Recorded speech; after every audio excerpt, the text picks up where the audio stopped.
Easy ട്രിക്കിൻ്റെ പുതിയൊരു വീഡിയോയിലേക്ക് എല്ലാവർക്കും സ്വാഗതം. ഇന്നത്തെ ക്ലാസ്സിൽ നമ്മൾ ഡിസ്കസ് ചെയ്യുന്നത് ഏറ്റവും ഇമ്പോർട്ടൻ്റ് ആയിട്ടുള്ള കുറച്ച് ടോപ്പിക്സാണ്. ജീവശാസ്ത്രവും പൊതുജനാരോഗ്യത്തിൽ ജീവകങ്ങൾ, രോഗങ്ങളും രോഗകാരികളും, ജീവിതശൈലി രോഗങ്ങൾ, കേരളത്തിലെ ആരോഗ്യക്ഷേമ പദ്ധതികൾ. ജീവശാസ്ത്രത്തിൽ ഇത്രയും ടോപ്പിക്ക് ഇമ്പോർട്ടൻ്റ് ആണ്, ഇത് മറക്കരുത്.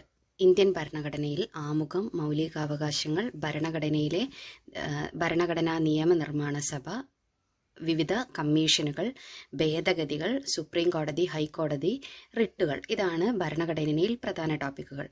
കേരള ഭരണവും ഭരണ സംവിധാനങ്ങളും, കേരള സർക്കാരിൻ്റെ വിവിധ ക്ഷേമ പദ്ധതികൾ, ദുരന്ത നിവാരണം, തണ്ണീർത്തട സംരക്ഷണം, കേരളത്തിലെ ഭരണഘടനാ സ്ഥാപനങ്ങൾ, ഇത്രയും ടോപ്പിക്സ് നിർബന്ധമായിട്ടും പഠിച്ചിരിക്കണം. അടുത്തത് സാമ്പത്തിക ശാസ്ത്രം, ദേശീയ കമ്മീഷൻ, പഞ്ചവത്സര പദ്ധതികൾ, പ്ലാനിംഗ് കമ്മീഷൻ, നീതി ആയോഗ്, ധനകാര്യ സ്ഥാപനങ്ങൾ, ഇത് നിർബന്ധമായും ഈ സാമ്പത്തിക ശാസ്ത്രത്തിൽ നിന്ന് പഠിച്ചിരിക്കേണ്ട ടോപ്പിക്കുകളാണ്. അടുത്തതായിട്ട് നമ്മൾ നോക്കുന്നത് കലാ, കായികം, സാംസ്കാരികം, ജ്ഞാനപീഠം നേടിയ മലയാളികൾ, പ്രശസ്തമായ വരികൾ, സാംസ്കാരിക കേന്ദ്രങ്ങൾ, കായിക പുരസ്കാരങ്ങൾ, ഒളിമ്പിക്സ് ഇമ്പോർട്ടൻ്റ് ആയിട്ടുള്ള ടോപ്പിക്സ് ആണ്. അപ്പോൾ അതിൽ ഓരോന്നും വ്യക്തമായിട്ട് പഠിച്ചിരിക്കുക. ഭൗതിക ശാസ്ത്രം, ലെൻസ്, ഗുരുത്വാകർഷണം, ചലനം, വിവിധ തരം ചലനങ്ങളും ചലന നിയമങ്ങളും, താപപ്രേഷക രീതികൾ, ഭൗതിക ശാസ്ത്രത്തിലെ പ്രധാന ടോപ്പിക്സാണ് ഇത്. നിർബന്ധമായിട്ടും ഇത്രയും ടോപ്പിക്സ് എങ്കിലും നമ്മൾ പഠിച്ചിരിക്കണം. അടുത്തത് രസതന്ത്രം, ലോഹങ്ങളുടെ സവിശേഷതകൾ, ലോഹങ്ങളും അയിരുകളും, ആറ്റം, സബ്ഷെൽ ഇലക്ട്രോൺ വിന്യാസം, ആവർത്തന പട്ടിക, ഇത്രയും ടോപ്പിക്സ് രസതന്ത്രത്തിൽ നിന്ന് നിർബന്ധമായിട്ടും പഠിച്ചിരിക്കുക. കൂടുതൽ സമയമുള്ളവർ കൂടുതൽ ടൈം എടുത്ത് ടോപ്പിക്സ് പഠിക്കുക. ആനുകാലികം, പുരസ്കാരം, ISRO പുതിയതായി വിക്ഷേപിച്ച ഉപഗ്രഹങ്ങൾ, കേന്ദ്ര സംസ്ഥാന ക്യാബിനറ്റ് നിയമനങ്ങൾ, ഉച്ചകോടികളും വേദികളും. അപ്പോൾ ഈ ഓരോ ടോപ്പിക്സും ആനുകാലികത്തിൽ നമുക്ക് ഒരുപാട് ടോപ്പിക്സ് ഉണ്ട്. അതിൽ ഏറ്റവും പ്രധാനപ്പെട്ടതാണിത്.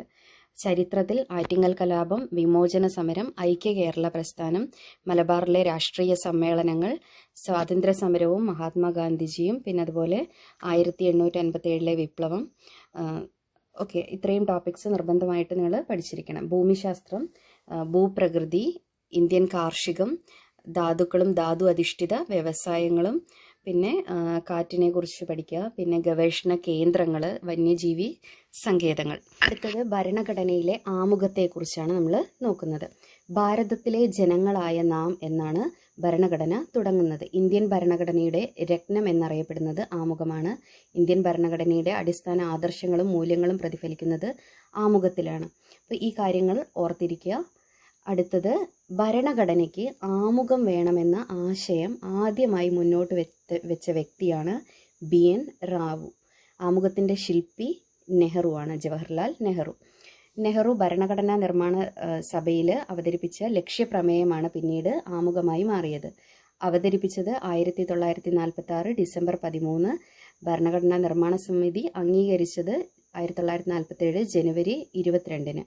ആമുഖത്തിൽ രേഖപ്പെടുത്തിയ വർഷം 1949 നവംബർ 26. ഇന്ത്യൻ ഭരണഘടനയുടെ ആമുഖം നിലവിൽ വന്നത് 1950 ജനുവരി 26. ആശയങ്ങൾ കടമെടുത്തിരിക്കുന്നത്: ആമുഖം അമേരിക്ക, നീതി റഷ്യ, സ്വാതന്ത്ര്യം സമത്വം സാഹോദര്യം റിപ്പബ്ലിക് ഫ്രാൻസ്. അടുത്തത് വിശേഷണങ്ങളാണ്. ഭരണഘടനയുടെ ആത്മാവും താക്കോലും എന്ന് വിശേഷിപ്പിച്ചത് ജവഹർലാൽ നെഹ്റു. ഇരിക്കാനായി ജവഹർലാൽ താക്കോൽ, അങ്ങനെ ഓർത്താൻ നമുക്ക് എളുപ്പത്തിൽ കിട്ടും. ഭരണഘടനയുടെ ഹൃദയവും ആത്മാവും എന്ന് വിശേഷിപ്പിച്ചത് ഠാക്കൂർ ദാസ് ഭാർഗവ്. ഠാക്കൂർ ടിക് ടിക്, ഹൃദയം ടിക് ടിക് എന്നിടിക്കില്ലേ, അതുപോലെ ഠാക്കൂർ ടിക് ടിക് എന്നോർത്തിരുന്നു കഴിഞ്ഞാൽ ഹൃദയവും ആത്മാവും എന്ന് എളുപ്പത്തിൽ ഓർക്കാം. അടുത്തത്, ഭരണഘടനയുടെ വകുപ്പ് 32 ഹൃദയവും ആത്മാവും എന്ന് വിശേഷിപ്പിച്ചത് BR അംബേദ്കർ.